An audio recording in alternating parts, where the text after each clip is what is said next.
Happy Monday. How's it going? Hey, how are you? Good. Good to see you, Sonny. Thanks for having me. Anytime. Anytime. It's a special Halloween edition of the Monday Morning Data Chat. Yeah. Yeah, I don't know if I was supposed to read something into that. Like we're really scared of Sonny. I don't know what to read into that. Yeah. No, we'll make it sorry, getting some feedback here. Cool. So for people who don't know who you are, do you want to give a quick intro? Sure. I'm Sonny Rivera. I am the senior analytics evangelist for Thoughtspot. Nice. I've been in the data industry, for more than 25 years, I think. Nice. And I've worked in financial services. I've worked in retail and really built a lot of cloud-based data platforms. So I was really honored when Cindy Howson at Thoughtspot kind of tapped me and said, "Hey, we've got this role for an evangelist to come and provide some thought leadership around data, modern data stack, data modeling, all things data. Would you be interested?" So that's what I get to do, and I'm really, really excited about being at Thoughtspot. It's been about, I'd say, 5 months now, so it's exciting. It really is. That's really interesting. It seems like evangelism sort of taken off as I don't know a new role, but a more prominent role for companies. I mean, walk us through that. Like, what's like a day in the life of an evangelist? Go look at my LinkedIn profile and you'll see like, oh yeah, I was over here. One, I do get to go to a lot of conferences. I get to talk a lot about data. I'll tell you the way we've broken it down is into 3 pillars. One is thought leadership. So to help others maybe understand what's happening in the marketplace and what's happening in the industry. So thought leadership is one. 2 is helping with our customers and our prospects, right? So that's the other pillar. And then the third is providing maybe influence onto what should be in our product, helping our product understand better, maybe what should be in the product and what customers are seeing. You were working on data products in the 90s as well. So how's the approach to like evangelism and getting people on board changed since the 90s? What's your perspective on this? Well, I think back then we thought if we build it, they will come.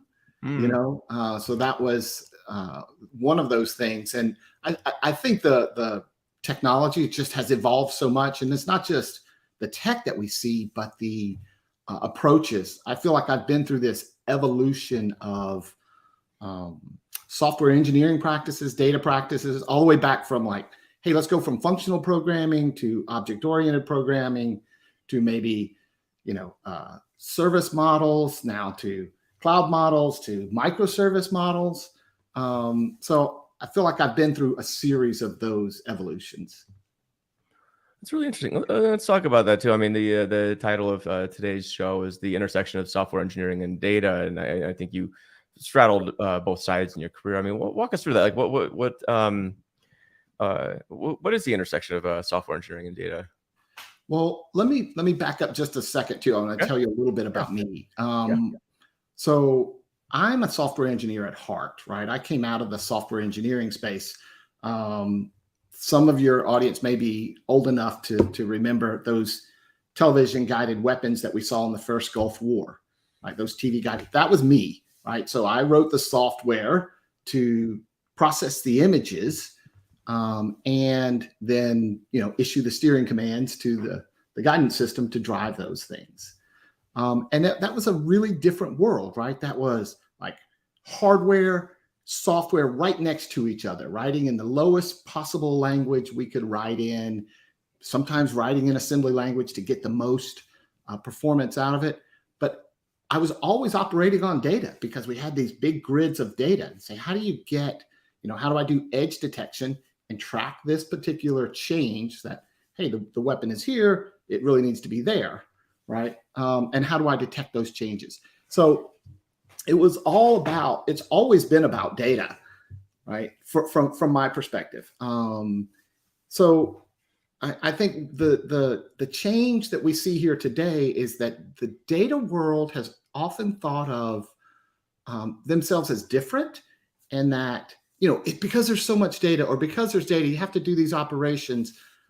They didn't follow practices like unit testing automated deployments or encapsulating our data, right? Or encapsulating processes.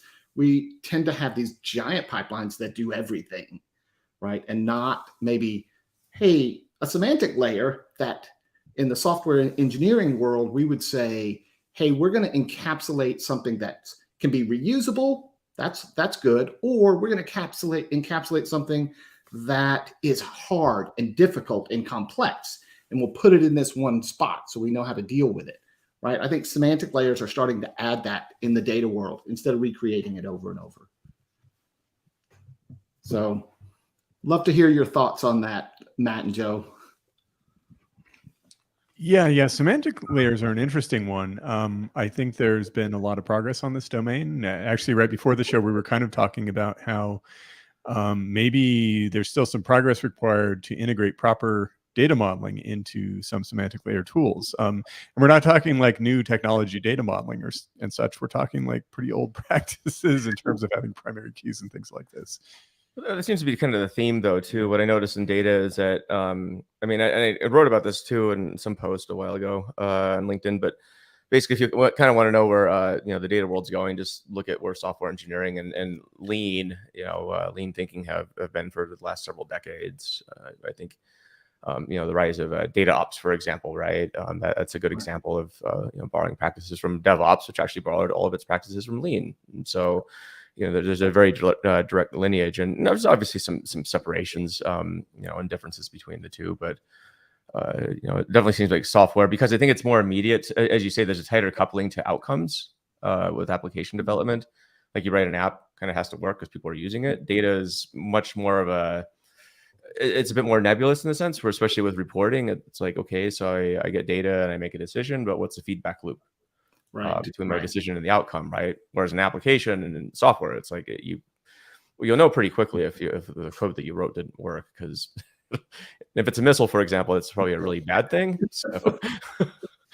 Well, I will say this too. I think it does help for me to think about it in terms of maybe segmenting the type of work we're doing into. Am I doing application? Am I doing application modeling? Am I doing data modeling for applications? Right. Am I doing warehouse modeling? Am I modeling for a warehouse? Or am I doing maybe analytics consumption modeling? Right. So you can think of those as three layers, maybe source systems, warehouse, and then out here at a consumption layer at your analytics layer. But they're not always the same, and they don't necessarily always have the same practices. Correct. Right. Or the same disciplines. Right. So I think the other thing I see is, and you kind of mentioned this in the title of the show, is talking about first principles a bit. I think we're moving so fast that maybe analytics and analytics engineers aren't as familiar with the body of knowledge around modeling and around computing in general, that maybe they take for granted some of those things that I wouldn't have taken for granted all those years ago. Why wouldn't you have taken those for granted many years ago? Well, example, like in the defense industry, my first computer had an 8-inch floppy disk, right? My calculator had more RAM in it than my computer did, right? So every byte counted, right? Every bit of CPU counted. And so we thought about those things. And maybe we had a tighter understanding at the OS level of what's going on. So I think technology has abstracted a lot of those away. Like nobody, and I love it. Like I'll never open another computer again in my life, right? But we've abstracted those things away. But in that abstraction, we've kind of lost like what's happening underneath. And what does that mean to performance? What does it mean to scalability? What does that mean to maintainability of what we are doing, right? So did that answer your question at all? Yeah, it answered my question. Yeah, I think so. Let me ask you this about data. Were there more standard practices like early 2000s, 90s than we have now? So I think that was another thing that came up in our earlier discussion, is like, we're training a new generation of people in analytics, but maybe the training is still a bit incomplete in some cases. I think part of that is, again, the whole space is evolving. We used to be, data architects were gods. Maybe they often worked on their own, and they said, "Thou shall do this." They put their hand up. You can't get in here. You can't get this database. You can't get access. You have to do exactly that. This thing's a specific way. And sometimes that could be good if they were a good architect, but sometimes it could be bad as well. But with the democratization of data, having so many more people in that space, I do think the expertise around data modeling and some of these data practices have gone underserved. So I have a prediction that this is going to change, in the next couple of years.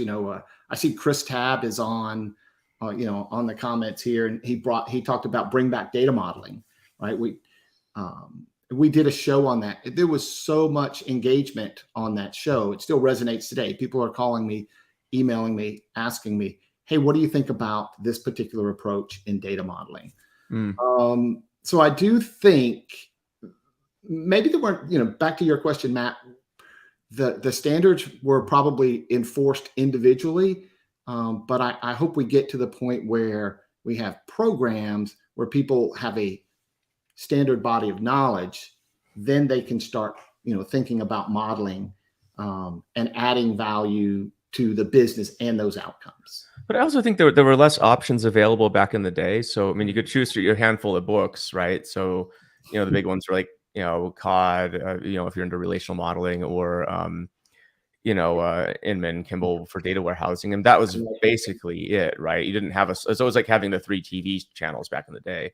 Whereas now, there's no shortage of opinions. I mean, I posted something on LinkedIn just asking about data modeling. If you were to wave a magic wand in the next book on data modeling, what would it be? And wow, there's a lot of opinions on data modeling. I mean, everybody who seems to have written, either a successful, book or article, or, occasionally very esoteric books and articles come out of the woodwork and like, well, this is the one true way of doing stuff. And so I think there's also a lot of competing notions, especially in data modeling, where I've rarely seen an area of data that I think is so fragmented, and where I think there are strong opinions held strongly, and so it was definitely a bit interesting to see the feedback on that. But I do agree, and anecdotally too, I had a chat with some friends that went to Coalesce, the DBT conference, and overwhelmingly they said what they noticed echoes what you were saying about sort of the lack of recognition of data modeling, where I guess there was some kind of talks on dimensional modeling, for example, and the number of people who again anecdotally that were aware of dimensional modeling was pretty small. But when you consider this is a conference dedicated to transformations of data, for example, then so where's the gap here? Yeah. And Sonny, you used the word democratization, which I totally agree with. We are in an era of democratization, but we also need the corresponding governance, right? And governance is an issue across the board. So for example, Chris Tabb also posted over the weekend about Snowflake costs. And he said, well, if in the middle of the winter you leave your windows open, you're going to have really high heating bills. And that's another area where we need governance, right? A lot of the cost issues with Snowflake come down to the fact that we have democratization without any governance. Well, it's really easy to do stuff. It's really easy to do stuff. Yeah, and same thing with data models. Like it's great that there's a lot of freedom and flexibility, but it can lead to a lot of sprawl. Well, you can throw a compute behind it and kind of mask the problem too. So it's like I can just throw like a 6XL Snowflake instance, and like sure it'll run probably fast. My bill will probably be really expensive, but whatever. What's money? Yeah, and that comes right back to kind of first principles again to me, right? So one, the realization that bad data design can overwhelm any hardware, any system that we have. Oh yeah. Would you like me to crush Snowflake? I can crush Snowflake, right? And make it unresponsive, right? In our particular, within our budget, right? So I do think folks understanding things like what does it mean to have a running time of a linear running time, a big O notation that's constant or linear or quadratic, or cubic, right? So this is an interesting one, Joe. You might like this. Did you see where the folks at DeepMind have unleashed their AI algorithms, or I don't know what you want to call it, their AI on fundamental math problems? So they said, we're going to have, our DeepMind learn how to do matrix math, which is the cornerstone of all of our machine learning. It's a cornerstone of almost so many computer programs, things that we do, graphics processing, machine learning, GPUs, and see if it can learn how to do matrix math better and faster and improve those algorithms. And sure enough, DeepMind has learned how to do matrix math 10 to 20% faster than it's been done over the last 50 years, right? So that has some big implications, right? Like, what if we turned those types of algorithms loose on data modeling, on engineering? I mean, you have a PhD in math. I mean, you're probably more qualified to have an opinion on this. Oh, but it's like pure math. It's not like pragmatic. Oh, it's not it's fake math. Useful, Okay. but that's an interesting question, though. I mean, yeah. What would that look like? And I guess the question would be, what are you optimizing toward? Like, if you hand over some of these algorithms or data model to some kind of deep learning, like what do you tell it to optimize for? Do you want to optimize for efficiency of specific queries? Do you want to optimize somehow for like understandability of the data, simplicity of writing queries? Yeah. Right. I mean, well, it's actually, I was working at an AutoML startup way back in the early 2000s, and we actually were working on something like this, where the whole notion was get unseen data sets, either from databases or files, and come up with predictions. But then the notion was, well, what if we could speed up the idea of searching a database and figuring out the relationships between stuff. And so that was one of the attempts. It's really hard, turns out. So but yeah, I could see, I mean, AI is sort of eating the world with everything else, so I could definitely see something like this working. Although, purists would say, that's sacrilege, and it's sort of like when people, thought books would be the end of, and writing would be the end of human thought. So, well, I think it's interesting that they chose this particular problem to go after. Yeah, right? That's in the cornerstone of ML and AI, right? So, and the big challenge we see from an AI perspective is I have to do these huge matrix math to do, deep learning. I have to do these giant matrices of math. We have to push that down at the hardware level to GPUs. Well, these new algorithms could actually be pushed down to the hardware level and improve the ability for us to do those cycles, to do those iterations within our ML models. So, but I do think I kind of go back to, I was going back to that idea of, do folks really understand when I do these particular operations, that is a quadratic operation and is not going to scale. Right.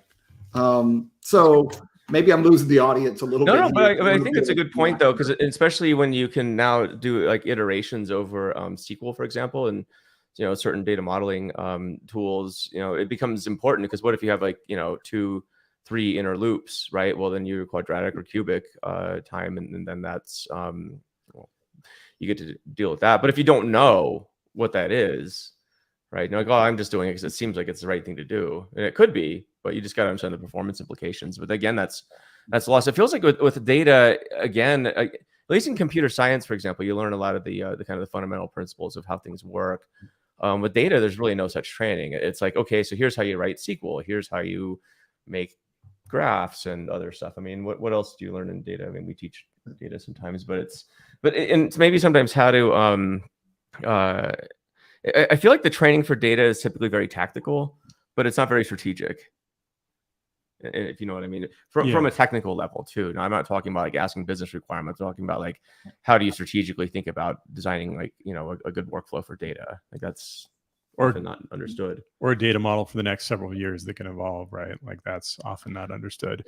It seems like sometimes we teach the theory of data modeling, like third normal form, but then actually pragmatic data modeling maybe doesn't get taught so much. Yeah. Right. And Joe, I've heard you talk about this in the past too, like incentives matter. Okay. Right. So when the business says, I need this data and all I want is just these columns, I just want this one big table of data so I can, put it in my spreadsheet or I can build a dashboard on whatever. And I need it now. Right. So, and oh, by the way, you're incented on that, right? Like you get bonuses, you get more revenue, whatever those things are. So what do? We do that tactical thing of getting that now, but ultimately we'll be crushed under the weight of it. And that's like a recurring nightmare that happens in the data space over and over. We want things now. We want things now. We do that to the point that we get crushed under the weight of it. And we say, oh, now let's go rebuild our warehouse, Right. and redo this all over again. Right. And then the business looks at it like, well, I've been getting my answers. Like, why do you have to redo stuff? Right. Like, this is a waste of my time and money. Like, I just want my answers. Which is a push and pull, right? Of kind of the give and take of the business and data teams. And it's interesting just because I think a lot of the same discussions that are happening in the same debates, whether or not, how do we add value with data, right? I mean, that's been a question from day one, and it still seems very elusive. I think in part because there's a dichotomy almost between speed and rigor. You can move quickly and get you answers, but that's at the sake of potentially more rigor and hardening things for the future. But but at the same time, you want to get quick wins with data because otherwise, the business is sitting there like, well, been building this data model for 5 years, and what are you doing? So yeah, and I've been a part of those projects, right, where you're 18 months into this thing and you've delivered zero value, right? And your CIO is saying to you, when are we going to start seeing value? The business is going to cut funding because they're not getting any value out of this, right? So I think those days are past, and we have to leverage the tech that we have. We hear a lot of talk about the modern data stack. I love what Chris Tabb again says about that. It's like, it's the minimum set of tools needed to achieve these business outcomes around data. And so I think we do have to leverage the tech for speed, but we can't lose sight of it's still an investment. And this is where I'll lean on maybe Kent Graziano, who talks about, you're going to pay me now or you're going to pay me later, right? So get on board with that, and make sure that you're thinking of this as an investment with ROI, not just, I need this right now. Maybe short-term investment. So, how have you found that the best way to communicate this though to the business and the data teams? How can we all get along? Yeah, I think I do think kind of breaking down the walls between us and them is important. When I was at a company, we actually had truck drivers that went out in the field, right, and they help people on the side of the road. The car's broken down, their batteries, not charged, whatever. They got a flat tire. They need to be towed. I put data engineers and analysts in the trucks with the guy that was towing the folks, picking up the phone calls. And I think that idea of making sure that the folks that understand that they're working with the data understand what's happening on the front line, because what happens on the front line ultimately matters. And those folks have to know and understand. So put them in that, and what I call the DITLOC, right? A day in the life of. Put them in there. They feel the pain. And sometimes they see things like, oh, if I just gave this person this one piece of information, they would be able to do their job better. And the person doesn't even know, right? They don't even know that. So I do think, it's kind of like what Henry Ford said, like, if I asked people what they wanted, they'd say faster horses, right? Yep. So I was thinking of another example of that, but it escapes me. So it's my older age. Are there things that we can learn from like the software world and the product world here? Kind of like Joe was saying, where software always seems to be somewhat ahead of the data analytics side of things. Yeah, I think testing is huge, right? Back in probably it was the late 90s, early 2000s, you saw extreme programming come along, test-driven development coming along. And I love that what DBT is doing there. It's not quite test-driven development, but having those tests in place to me was so, what do I want to say this? It let me be free as a software developer because I knew I had a test and that I wasn't going to break something, right? Or if I did, it would be caught, right? So I think testing, that whole testing cycle and automated testing is invaluable, and hopefully data teams gravitate to that more. I'll give you one quick story too. This is, I had some fun with this. Ran a technology company, and we were building software to integrate all these systems together, and we put in place. ThoughtWorks had this thing called, I can't remember the name of the tool, but did our CI/CD, and whenever a build failed, we had a marquee that's running across to the screen, like the bottom of the screen. And if the build broke, it would say the build broke, this particular check-in, and it's Sonny's fault, right? And everybody in the company knew that Sonny just broke the build. Conversely, we had, hey, the build succeeded, blah, blah, blah. But yeah. And it would say it was Sonny's fault or no. Yeah, that's probably true. Incentives. Yeah, exactly. Would you get like a special award for getting your name on there for breaking the build? Yeah. I'm joking, but you want to reward, I think, failures as well, right? Where you want to produce a culture where if something breaks, hopefully it's not too catastrophic. But in testing, it's pretty harmless because it's a test, right? Like, and you broke the build, cool. Right. Well, yeah. And the thing about this is like software. I mean, we saw a bridge fail this over the weekend. I don't know if you saw this in the news, like huge bridge just fell. It had been remodeled. That failure cost lives, cost millions, maybe billions of dollars. Testing software and failing builds is free, and we get to learn from that. So yeah, we should do it often, right? And it is free. And what we get out of it is the learnings. It's not valuable if we don't get the learnings out of it. So right. I mean, that's the whole point of testing, right? To try and break stuff. Like if you're playing it safe, then it's pretty boring software. So yeah, I think what it does for developers is it gives us the freedom to and the confidence to make a change. Like, have you ever had a data pipeline and said, man, I don't want to change this thing because if I mess one thing up, everything downstream is hosed, right? And so you have now developers that are actually, it takes longer. They're afraid to change something. They'd much rather just say, well, let me just do a one-off and I don't have to change that thing, right? Again, it starts that cycle of doing things that we're ultimately going to be crushed under the weight of. So if you were to wave a magic wand and then I guess change how say analytics engineers or data people are trained, especially with respect to testing, like what would you do? Well, it would be nice if maybe there were programs in colleges, right? And maybe there are. There's maybe Stay tuned on that one.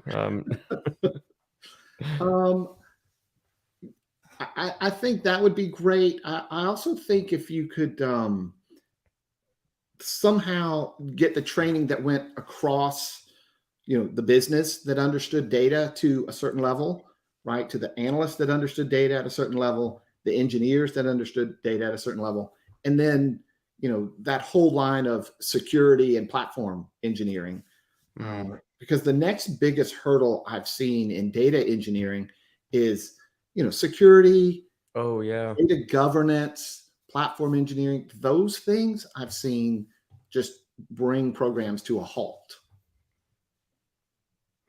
So, to your point, like, can you make wave a magic wand? Well, okay, that thing that the data, the business and the business user needs is easily understood by the security analyst and the security architects so that they can enable it to happen. Because so many times you throw it over the wall and get to this gate, fight this battle to get the data into the platform, fight another battle to get it, secured and even access to, while maybe in the platform, nobody has access to it. Right. So That's my magic wand. But I think a cultural shift is very helpful in security. So like you were saying, Sonny, to think of security as not a blocker, but an enabler, right? Even worse than a project getting stopped because of security is a project not getting stopped because of security and then discovering a huge security hole after the fact. How many times have we seen that happen? Never happens. Yeah. But you really do want this like collaborative culture to say, security is not here to slow us down. It's here to make sure that people can get access to what they need to in a secure way, without compromising the business, without compromising our customers. And if you can have that kind of collaborative environment, I mean, things really can move a lot faster. And in the long term, you can get so much more done. It's easier said than done, but it goes back to what you were saying of like combining all these teams on the data side and getting them on the same page and moving them in the same direction. And then bringing that security vertical in as well to be a stakeholder in the project, and, you know, giving them incentives to be a part of the success while also protecting data is really critical. Josh Gallant has a comment here too. We don't have academic training as data engineering, do we? Stay tuned on this. It turns out that because the book that we wrote is doing pretty well, data engineering is a lot of universities are very interested in this right now. So stay tuned. And Chris Tabb says the next level of data ops maturity is data sec ops. Data sec ops. You could use some capital letters there, Chris. But yeah, some more capital. Nice one.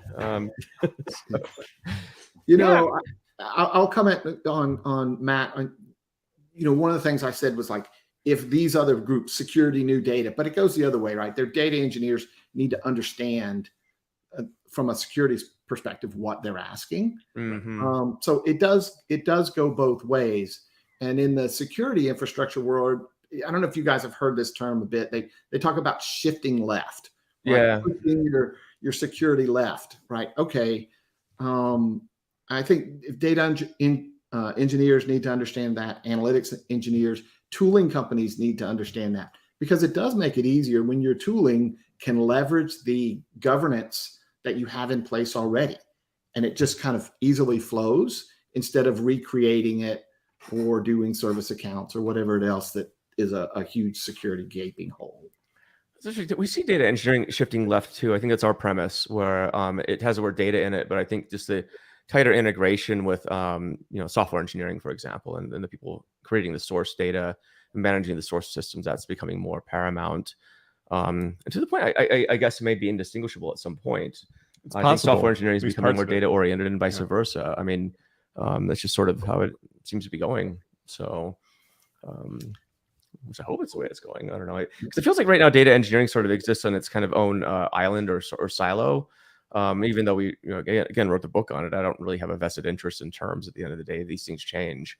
But reality is that I think things are shifting more left. And so, but if you can get things more, I think at the application layer and security there, then you kind of solve potentially, a lot of downstream problems, maybe. So security has to exist across the entire data lifecycle, of course. It's something that's paramount. So yeah, it's paramount. It's a huge risk for companies today, right? And so you can understand why companies are have these big programs in place and are gun shy, right? So yeah, huge risk. So oh, go ahead. Oh, I was going to say, I think the problem in security culture is that it's become a compliance issue rather than a proactive, like, product development issue. And again, if we can reorient and say security is part of making data available and part of being successful. It's not just checking a box. It's not just going through reviews all the time. Security engineers are actually involved in product development and helping the company to succeed while still protecting things. And again, kind of repeating myself slightly here, but I feel like it's an important message that we have to keep reiterating it maybe. So. I've seen a number of products, and they're being promoted on their ads on television, and they're actually actively promoting their security, right? Like, and because it's becoming an issue with me as a consumer. What's happening with my data? Is it being shared everywhere in the world? Is my credit card ending up over here? So I think it's becoming a first-person problem with the end consumer. And so that's raising even more eyebrows. Question here. Leo asks, will Python continue to be the dominant language of data engineering? How do you feel about strongly typed languages for pipeline development? Thoughts? I haven't thought much about it. I do think Python will continue to grow. I mean, we see it being pushed into Snowflake. As a first class citizen within Snowflake, we see the same thing in DBT. Our Databricks has already had that in place. So I don't see it lessening anymore. I do think we're going to see companies pushing to use their platforms more. And so the more tightly you can integrate that IDE with your platform, data, compute, security, right? You're kind of bundling all of those things together. I think you'll see more of that and not less. Yeah, what do you think about it? Well, and I think what we've seen is that data tools, as they've grown more abstract and easier to use, they have shifted toward Python, right? So let's look at Spark specifically. Say 5 or 6 years back, if you were a serious Spark user, you had to use Scala and you had to get into the guts of the thing. And now they probably tell you, well, if you have specialized applications, go learn Scala. But for the most part, your productivity is going to be much, much higher with Python. And I think the comment about strongly typed languages is interesting from the software development perspective. I think that there's been this growing constellation of outside tools in Python to make it a little more strongly typed, right? To allow type marking and type checking and test pipelines and such. So it'll be interesting to see if that approach really catches on to solve some of these problems while still letting Python be Python. Yeah, and I prefer more strongly typed languages. Again, I came out of a more hardcore software development environment, so I would like to see that continue. But I mean, frankly, I'm not on the front lines anymore writing code, right? But yeah, it'd be interesting to see how that plays out. Yeah, and it's interesting. Python's one of these things where I feel like the language itself, it's a second best language at everything, right? It's not fantastic at any particular thing, but it's good. But what I see is sort of the next evolution might be sort of a transition towards Rust maybe or Go. JVM languages, I guess, if you really want to do that. But then on the data science side, I find it's interesting too. Julia just broke the the top 20 in the TIOBE index, and so that's fascinating as well. I'd be very curious to see if Julia starts taking Python share as well. But then again, I started a Python meetup many years ago, co-founded it, and back then Python was barely a top 20 language, and now it's the #1 language. And so you just never know how these things go. So, and excuse me, hopefully there's not an issue with the stream here. I keep getting a note from StreamYard saying that the LinkedIn loses access, but I keep reconnecting it, and it seems to keep doing it. So anyway, hopefully we're good. If not, we still have the podcast, so we'll keep talking. But yeah, anyway, yeah, interesting. Well, StreamYard LinkedIn is just one of these things where it's a gamble. It usually works until it doesn't. But again, we have the Spotify version here that people can listen to after the fact. So, yeah, so I guess kind of bring it back to let's talk about business intelligence, right? This is an area where you're working in right now. What are some of the big trends that you're seeing in BI? Well, I think there's two that jump to the top of my mind. There's probably others, but two are embedding analytics into applications, and then the controversial topic of self-service analytics, which I don't know why it's controversial, but those are the two big trends that we see, right? I'm actually doing a conversation tomorrow with someone about how do you do embedded analytics? How do you drive value? How do you drive adoption? What are revenue models for embedded analytics? So that's a big topic. Are you guys seeing that? Embedded analytics are all over the place, basically, for us. I mean, we just see it's becoming more and more ubiquitous, and maybe even to what Joe was saying as well, going further, data apps where really you're not even separating the analytics layer very much from the application itself. Like the application generates data and then immediately gets fed back into dashboards and user experience. Well, yeah, but it's often and I had to make these way back in the day too, but it's often the software engineer that has to make these embedded analytics. There's certainly libraries or tools like Thoughtspot that can do this, but if you're using libraries, especially, the software engineer is going to gravitate towards what they're comfortable with, right? So, yeah. It's So that's really typically it's going to be like a JavaScript type of framework, or maybe an iframe or something like that. So, but then again, it requires like close collaboration with the analyst or the data scientist, because the software engineer probably isn't going to know much about anything. They're just like, cool, I'll put this. To them, it's just a ticket, right? Like I get this ticket, I got to put this on the page. What do you want? Like, yeah, and I think the other interesting aspect of that is like doing analytics, within your application data. That's all great. The other thing you see is someone say, well, wait a minute, you've got all this information and I have all my own customers. Can I just upload my customer list and see if I can match that information and have the analytics appear within your application? Maybe you have, I know buying behaviors, whatever, against my existing customers. Can I match those things up and do my analytics and say, these are the type of people you need to be going after?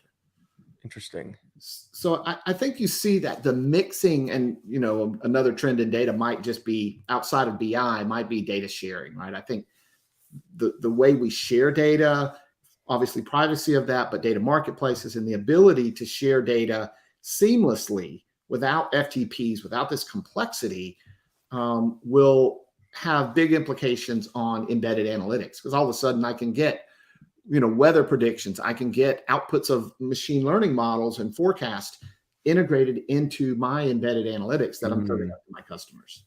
It's a whole world of possibilities at that point too. It's really cool. So Kate Strachny says you're the one she's speaking with tomorrow, so that's awesome. Shout out to Kate too for finishing she's in the finish line for the her book Colorwise. So, congratulations! Yeah. That's a huge deal. Yeah, you awesome. Take a vacation when you finish. Awesome. Yeah. Or start another book. Or start another book. Yeah, whatever works. I should have brought that up. I'm sorry, Kate. I should have mentioned I will be on Kate's show tomorrow, so everyone, please tune in. Yeah, it's awesome. Yeah, that's it. I think the embedded analytics use case, it opens up a whole new world of opportunities, and that's I think very exciting, because it feels like analytics is just moving away from the world of dashboards, kind of internal facing BI. I mean, there's still a time and place for that, but just given the nature of just how ubiquitous data is and the needs, it's changed a lot, and but I feel like we're only at the beginning of this too. Like I can't say like we're at the plateau of where embedded is. So I don't know. Yeah, if you follow that to its logical conclusion, you may think of, you may hear the term headless BI at that. Yeah, point, let's right? talk about that real quick too, right? For the audience, what is headless BI? It's not my. It's Halloween too, so Right? Yeah, exactly. It's really not my forte, actually. So I actually have to do some research in that space. But the idea is that you wouldn't actually have to have an analytics tool with a user interface to provide that business intelligence, and you could embed that directly in your application, or you can use declarative code, right, to just roll out your analytics against maybe a semantic layer, right, that would know how to pull that data and visualize that data. So not my forte just yet, but that's kind of how I see it. I think it's good though, right? In some ways, because it removes the right now it feels like BI is very it's very monolithic, and obviously you work for a vendor, a very fine vendor. For full disclosure, we're actually partners with Thoughtspot as well, so big fans. But what I've seen over the years, and this is no epiphany or whatever, but it's just BI tools are very monolithic. It's how it is. You get one BI tool, you're going to use it.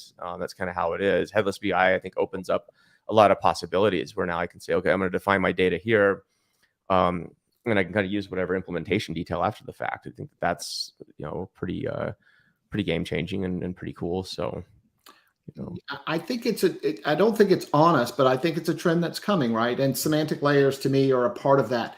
And even I'll go one step more abstract, metadata layers.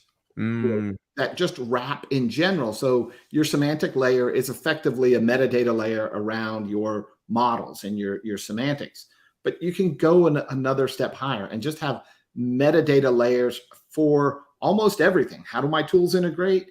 Metadata layers for my security, metadata layers for my APIs, right? So how do you data contracts are another concept of a metadata layer, right? So I think all of these things need to mature before you get to a true kind of headless BI world that you're talking about that is seamless, if you will. And then we talk a lot, Joe and I talk a lot, and probably you do too, about the emergence of more and more real time. And it's not that real time or streaming is a new thing, but it's going to become much, much more ubiquitous as it's more turnkey in cloud services. So just like Snowflake has made data warehousing and big data, as much as I hate that term, more ubiquitous, a lot of these turnkey like CDC services will make it very, very easy to just do direct integration of your applications into a real-time analytics. Well, and event systems too. Yep. Right? Yeah. You know, this is an area that I want to know more about from a modeling perspective, because as we're streaming data in, right? Like, how do you model that piece, and how does, yes, you can logically model it. What does that look like from an implementation perspective that you can maintain the nature of real time? Mm-hmm. And part of what we've talked about, and at this point, it's more of a philosophical discussion, because it needs to happen as a practical matter to make it really concrete. But just the idea that if your applications are more real time, then the modeling actually needs to start in the application itself. And of course, people do model data for applications, but typically they're thinking about application problems. And in the future, if you know that data is going to be consumed immediately, then you need to model it both for your application and for the analytics that are going to come after. Driven with domains and bounded context, right? So the events need to be very discrete and probably as small as possible, right? And so it's it's thin models versus fat models for events. But then how do you translate this into analytics? The systems like Druid, Pinot, and ClickHouse, whatever, that do this, I think, very well. But it eschews the notion typically of like a dimensional model, which is sort of how traditional data modeling people would think about analytics. When you ask people who design these systems, do you model your event data? Like, definitely not. Which also brings up a whole can of worms. Okay, so how does this work in reality? Schema evolution and definitions and so forth. Data contracts, I think, are a way to help solve this, but I feel like that's one part of many that we're going to be unfolding very soon.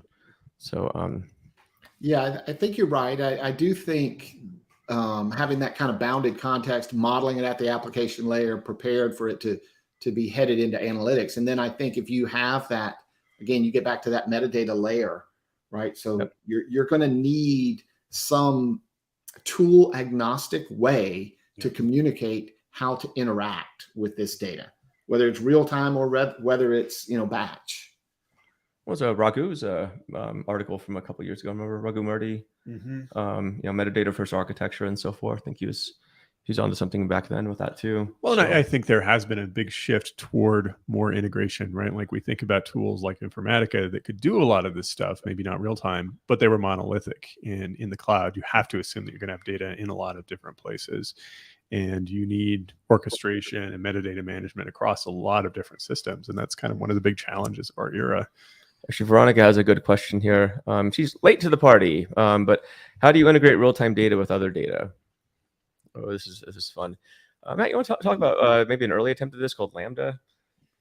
Yeah. I mean, Lambda architecture, if you're familiar with it, it was the idea that you take all of your data, whether it's real time or not, and you put it into a streaming system like Kafka. And then either you can play through that data in a real time fashion, like play. Is that more Kappa that you're describing? Oh, sorry. Yeah, I am describing Kappa. Sorry. Yeah. I'm jet lagged still. So. Oh yeah, he just got back from France, so But no, Lambda is a seperation of basically your real time and your batch data, right? Yeah. But what it did is it caused a divergence of data systems and so forth. And Kappa, what you're describing is basically just everything's in an event stream. Yeah. Right. But it's interesting too, because I mean, there's ways you could definitely join the data together, stream and maybe pull data from a S3 bucket or query, a table or something. Are you seeing a lot of these kind of hybrid, real time batch use cases in your line of work, Sonny? I don't think we're seeing the hybrid world. And as much as everyone is talking about real time, there's not a lot of real time analytics. There's a lot of real time data, right? But there's not a lot of real time analytics that we're seeing. Interesting. Unless it's a specialty application, right? Like, I've got, I'm monitoring these particular events, these IoT devices, but I don't see, business users needing real-time analytics for, I want to make this decision. How's that how's that tractor running in the field in in Idaho? I hadn't seen a lot of that. And the question is always, what are you, if you had real-time analytics, like what action are you going to take? Say that you get data every nanosecond on a report. Like what could you possibly do with that? Yeah. And the problem is that the answers are usually, you need something in aggregate, right? To give you a trend, to give you this metric. And so you start to lose its nature of real timeness as you aggregate over time. And then to get down to the individual event. It is a hard problem. I don't know that I have an answer. I saw this at one company I worked at. So we were doing a lot of event data and whatnot. But the thing that I realized is, okay, so if it's like a what or a when type question that you're trying to answer, why don't you automate the action to respond to that? And then just tell me what you did afterward. Like, I really don't care. Like, if I need something to be done, like, why don't you just do it? Like, you're a robot. So just do robot things and like deal with it. And so you're almost talking about like systems control at this point. And so where real time is really critical. So almost like you collect data on the factory floor and then tune the machines in real time. And so maybe doing that at the scale of a business, like tuning prices. Well, then an analyst can focus on like why and causal Yeah. type questions, right? Instead of just, like kind of just reacting to things, right? It's very noisy. So I think the future of the analyst ends up being that they're optimizing, that they're not in the loop. Right. I think you'll see that more and more. And that happens with self-service too, which is not real time. But if you have an analyst prepping the data, business users, non-technical users using the data, asking their questions, doing their own analysis, right? The analyst becomes almost a coach or becomes an optimizer of that and not in the delivery cycle, right? Which is kind of what you described, Matt. Self-service. Let's talk about that for a second. I think this is it seems like almost a utopian ideal for self-service analytics. How have you seen this work in practice? So one, I don't think self-service analytics is it's not a panacea. It's not a silver bullet. All of your analytics is going to go through self-service. But if you could take those things where we've seen success is businesses say, I see a lot of churn, a lot of questions in this particular area of my business. And we have a large backlog, right? Can we do anything to spread that workload to, the business user? Let them ask and answer their own questions. And this kind of takes you away from one big table, right? It starts to say, hey, I need a real dimensional model that allows the business user to ask a series of questions or do a series of analyses in a domain, right? So that's where we've seen the most success. Saying, hey, self-service business user, build your own machine learning model to forecast X, Y, and Z. That I don't see that anytime soon. Yeah, we talked about this some in our book. There's a big issue, a big cultural issue around self-service analytics, and that is you do have people who really want to be able to build their own even data models and reports and things, but then many parts of the business just don't want this functionality. It's like, no, go answer this question for me. I don't want to be doing this on my own. And then sometimes you have resource constraints that if you're putting extra effort into building self-service analytics, you might not actually have as many resources to serve pre-built reporting needs and such. That's interesting. I've seen this, you can kind of see people say, well, I don't want to give up this work because I'm actually giving my job away. Right. But True. What I've seen is business users don't want to do data modeling. Yeah. They don't want to be data engineers. What do business users want? They want answers to their questions so they can take actions and they're not interested in your job. Right. Right. What the way I would position that is, hey, Joe, you're this analytics engineer or you're this data engineer. I can now put you on maybe higher order challenges instead of the monotonous, can you tell this to me by X, Y, and Z metric or by X, Y, and Z dimension, right? So I can maybe put you on higher order, more impactful analysis. Yeah, before data got really hot, it was just like people like myself or maybe like you were just answering questions. It wasn't really like, hey, you're the data team or something like that. It's just like you're embedded in a business function and you're here to help the business do its thing. And so I think along the way, maybe too, it's become I don't know, how would I describe this? Data has become kind of more I I guess, front and center, but maybe It's along the cool way. now, right? Yeah, It's a cool. buzzword. There are a million buzzwords around data. And so sometimes that causes us to overhype what it can actually do without putting a lot of resources. Yeah, it's a full into it. contact Yeah, sport yeah, at the end of the yeah, day. Like, yeah. you want the business involved, you know. But there, again, I think Sonny, you put it perfectly. Like, nobody really cares. Nobody's gonna take your job. Like, if anything, you know, you can level up and do cooler stuff. So, you know. Well, I think, you know, the word data, whether it's buzzword or not, it's in the boardrooms, and it's, you Yep. know, on the lips of the CEOs every single day. Maybe that is partly because of the hype that they see, but, you know, we do see real value in the marketplace. We do see a gap between leaders and laggards. Mm. And so, you know, leaders are outperforming their laggards, you know, by considerable numbers, whether that is in revenue, in, you know, share price, however you want to measure that. There's a number of metrics that are showing if you're a leader in data, you are outperforming your competitors. Absolutely. So I think that's probably why. But yeah, I don't know that self-service analytics solves all the problems, but if you can put it into a domain and say, we can drive a lot of value here, it'll make business users happy, lighten the load on your data team so that they can work on other things. That's the biggest value I've seen so far, and the most success. Right. That's really cool. Well, coming up on time, for people who want to learn more about you, how could they do that? Well, you can follow me here on LinkedIn. You know, I'm on LinkedIn all the time. You can find me on Twitter, Nice. a strange handle, RQR or RQ Rivera. If RQ Rivera, you can find me on Twitter. If you, if your name were Rosario Q Latin, you would go by Sonny. Okay. Okay. So, and then you can find me on Thoughtspot's blog. I'll write some pieces there as well. Any events that you'll be appearing at pretty soon? Oh, yeah. So good. Thanks for calling that out. I'll be on Dedicated tomorrow with Kate Stretchney. I think not exactly the time. I think it's at noon. Kate, you can put a comment in there and let us know. It'll be on LinkedIn, but I think it's at noon tomorrow. So can I ask you guys one question? Do we have time for me to ask you guys one question? Yeah, go for it. You both seem so well read. I'd love to know, what is it you guys are reading? What are you thinking about in reading today? Oh, cute dog. What are you reading, Matt? I mean, I tend online to like follow Hacker News and such, and then read lots of different Medium posts.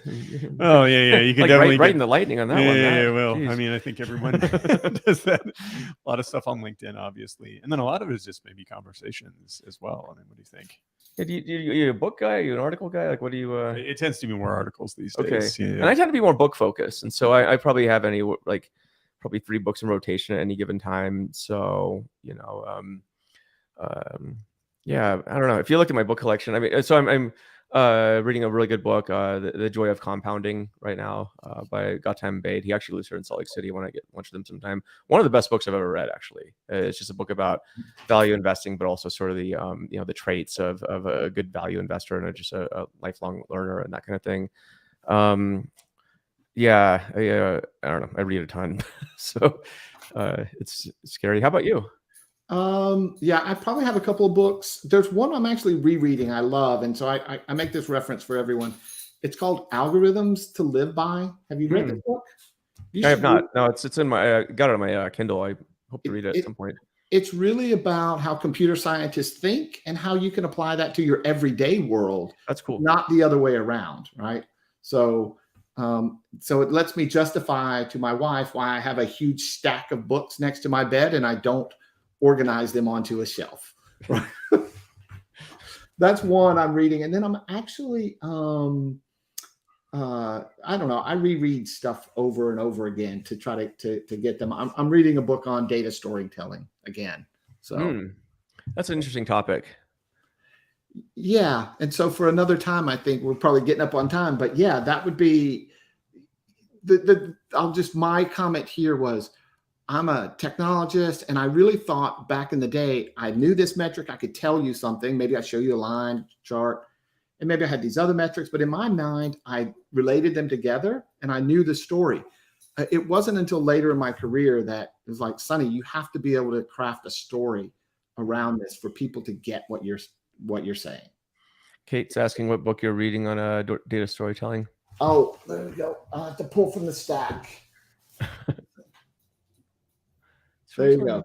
Interesting. Oh yeah, I've heard about this book. So I don't know if Kate. Did you have? I don't know if Kate actually had her on the show. So looks good. Yeah, I mean the problem is there's too many books in too little time, right? So might cheat too for books that I think are like nonfiction and like sort of a book that I want to listen to but don't want to read. I actually have the Kindle that reads to you, so I'll just walk around with that too. So about 1 to 2 books a week is what I read, and like sometimes the cheat code is like have it just read to you. But 1 to 2 books, probably actually most of the time just read. Period. I read quite quickly. And hopefully comprehend things. At least I like to think I do. Probably gloss over everything, but whatever. So awesome. Yeah, I'll have to share some book tips. I'm very curious, the audience too, if you have book ideas or suggestions, drop them in the comments here. So I will put them out there. I'll share with you one thing too, and I'm kind of re-looking. This is tough. That is such a good book. If you do analysis, if you do analytics, you've got to check this out. And then I would say, he comes around town to the major cities every year, just does a tour and does 2 or 3 day seminar. Go and see it. You'll learn so much from this guy. So that's one of the most beautiful books I've ever read. Edward Tufts. Was it Quantitative Display of Visual Information or something like that? Yeah. Yes, that's exactly a really right. riveting title, but great book. So starts off with the graph of Napoleon's journey into Russia, then back, where he lost all of his troops. So, cool. All right. Cool. All right. Well, we'll talk to you soon, Sonny. Thanks for All right. Good seeing you guys.